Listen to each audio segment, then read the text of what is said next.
देश कुठं निघालाय? काय चाललंय नेमकं देशामध्ये? या देशात माणुसकी नावाची चीज शिल्लक राहिली आहे का? या देशामध्ये कायदा नावाची गोष्ट शिल्लक आहे का? या देशात लोकशाही नावाची गोष्ट शिल्लक आहे का? या देशात नेमकं सध्या काय घडतंय? आणि या देशातले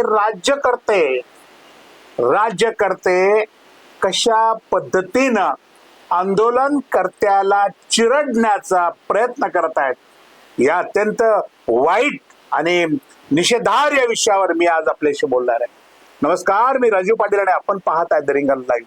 मित्रांनो, अजूनही आपण रिंगल लाईव्ह हे आपलं चॅनल सबस्क्राईब केलं नसेल तर माझी आपल्याला विनंती आहे, जरूर सबस्क्राईब करा. आपल्या आशीर्वादाची आम्हाला गरज आहे. आपण पाहिलं मित्रांनो, जंतर मंतरवर आंदोलन सुरू आहे कॉकरोच जनता पार्टीचं. त्यामध्ये सहभागी झालेत आपल्या देशाचे अत्यंत एक आदरणीय व्यक्तिमत्व, एक विद्वान, एक शिक्षण तज्ञ, एक शास्त्रज्ञ, संपूर्ण जगामध्ये ज्याच्या नावाची चर्चा आहे ते सोनम वांगचुक. आणि सोनम वांगचुक यांनी कॉकरोच जनता पार्टीला अर्थात विद्यार्थ्यांच्या मागण्यांना, विद्यार्थ्यांच्या आंदोलनाला पाठिंबा देत जंतर मंतरवर अन्नत्याग सुरू केलाय. आणि असा अन्नत्याग सुद्धा असा फुकट पुढाऱ्यासारखा 2 नंबरचा किंवा बोगस नाहीये. ओरिजिनल अन्नत्याग, खऱ्या अर्थानं कसल्याच पद्धतीचं अन्न न घेता त्यांचं उपोषण सुरू आहे. त्या उपोषणाला आज 19वा दिवस आहे. 19 दिवसामध्ये सोनम वांगचुक यांचं 9 किलो इतकं वजन कमी झालंय. त्यांचा बीपी लो झालेला आहे. प्रकृती अत्यंत चिंताजनक बनली आहे. डॉक्टरांचं पथक बसून आहे बाजूला. कुठल्या क्षणी काय घडेल याबाबत अतिशय चिंतेचं वातावरण आहे. आणि अशा परिस्थितीमध्ये आपल्या देशाचं निगरगट्ट सरकार याकडं डुंकून सुद्धा पाहत नाही. सोनम वांगचुक मेला पाहिजे आंदोलनामध्ये, अशा पद्धतीची भावना सरकारची आहे का? आणि आज आपण समाज माध्यमावर 3 दिवसापासून पाहतोय मित्रांनो, एक अत्यंत वाईट गोष्ट पाहतोय. जे अन्न खातात अन्न, असे भारतीय जनता पार्टी आणि राष्ट्रीय स्वयंसेवक संघाचे जल्पक ट्रोलर समाज माध्यमावर श्रद्धांजली अर्पण करतायत.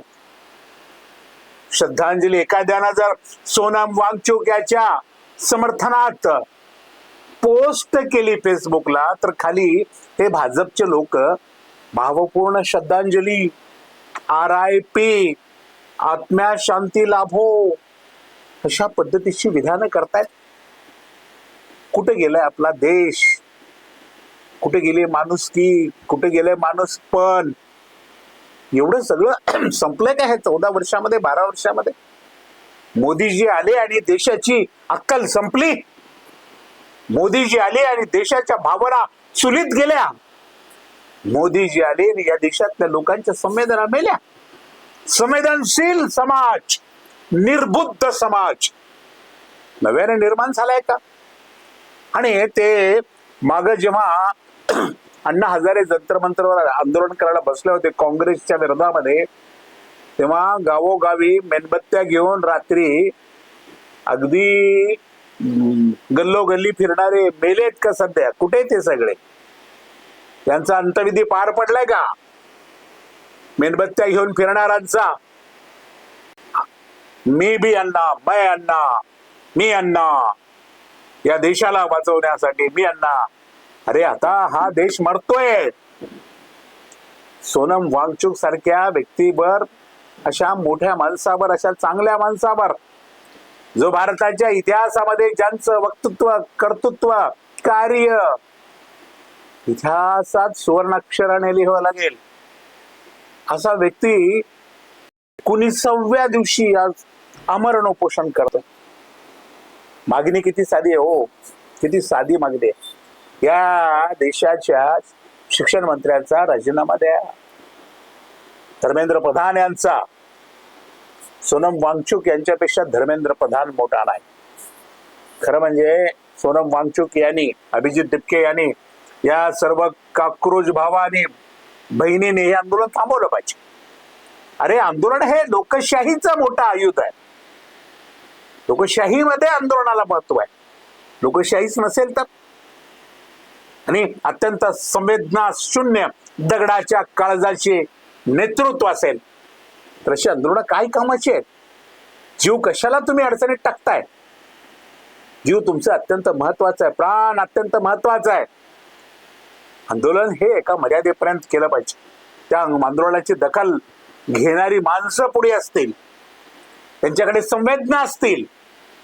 या देशातल्या करोडो विद्यार्थ्यांचा प्रश्न आहे आणि या करोडो विद्यार्थ्यांच्या प्रश्नासाठी लढत आलेले नेते सोनम वांगचुक अगदी आता मृत्यूच्या उंबरठ्यावर खडे आहेत. कुठे आहेत ते 22 लाख विद्यार्थी ज्यांच्यासाठी हा लढा उभारला गेलाय? कुठे आहेत त्यांचे पालक? कुठे आहेत त्यांचे सगळे समर्थक? मग देशातले विद्यार्थ्यांचे प्रश्न आहेत, एमपीएससीचे प्रश्न आहेत, शिक्षणाच्या व्यवस्थेचा प्रश्न आहे, देशाच्या भवितव्य, जे देशाचं भवितव्य आहे त्या विद्यार्थ्यासाठी जर अशा पद्धतीचा एक मोठा लढा देशात उभा राहत असेल तर देशातल्या प्रत्येक नागरिकाचं हे कर्तव्य नाही का की त्याला पाठिंबा दिला पाहिजे? आपण केवळ टीव्हीवर बातमी ऐकतो, वर्तमानपत्रात वाचतो किंवा समाज माध्यमामध्ये वाचतो आणि आपल्याला त्याचं काही वाटत नाही. अगदी संवेदना शून्य. कसली पिढी निर्माण झालीये, कसली समाज रचना झालीये, कसलं समाज मन तयार झालंय. गंभीर आहे, अत्यंत गंभीर आहे. या देशाचं भवितव्य चांगलं नाही.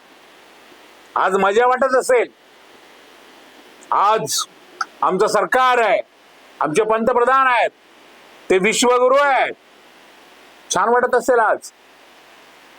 परंतु एक दिवस असा वाईट येणार आहे या देशावर की त्या दिवशी आपण मागे ज्या चुका केल्या त्या चुकाची पाप आता आपण भोगतोय याची जाणीव होईल. सगळ्यांचं भवितव्य अंधारात आहे.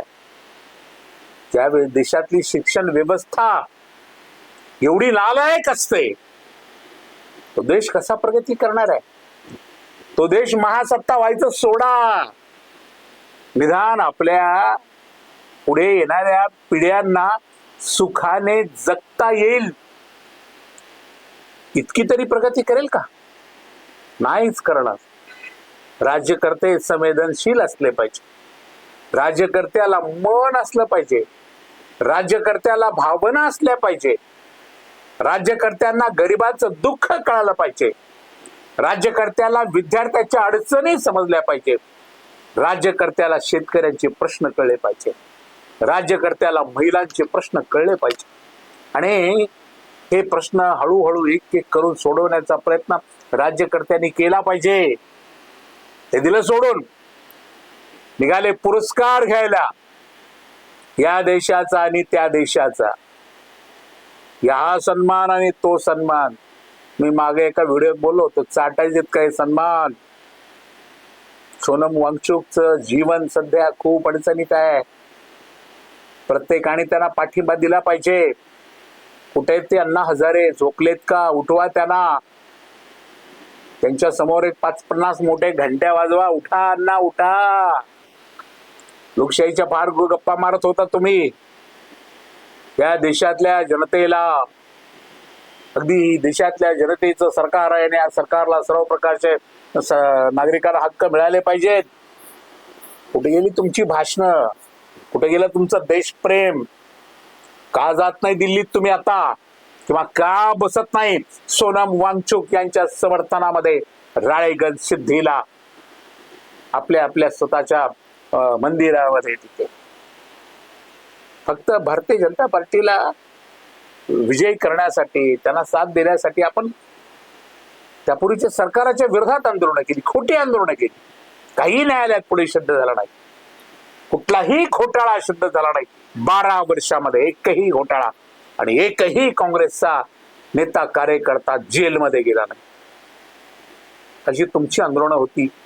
आणि आज खऱ्या प्रश्नासाठी, प्रामाणिक प्रश्नासाठी एवढं मोठं आंदोलन देशात उभं राहत आहे. गाव गाव बंद झालं पाहिजे, जिल्हा जिल्हा बंद झाला पाहिजे, प्रत्येक ठिकाणी निषेध झाला पाहिजे. तो मेणबत्ती संप्रदाय ती कुठं मेला का काय, तो मेणबत्ती संप्रदाय त्याला जरा बाहेर आलं पाहिजे आणि निषेध केला पाहिजे. हे सगळं कुठेही दिसत नाही मित्रांनो, कुठेही दिसत नाही. अत्यंत वाईट वेळ या देशावर आलेली आहे. तुम्हीच ठरवा कसं जगायचंय. आज तुम्हाला तुमचं जीवन फार मजेदार वाटत असेल, पण लक्षात असू द्या तुम्ही आता गळ्या इतके खड्ड्यात गेलेले आहात आणि लवकरच तुम्ही गाडले गेले जाणार आहात. आज इतकंच. अशाच विषयावर रोखोक भाषा करण्यासाठी पाहत राहा रिंगण लाईव्ह, आवाज महाराष्ट्राचा.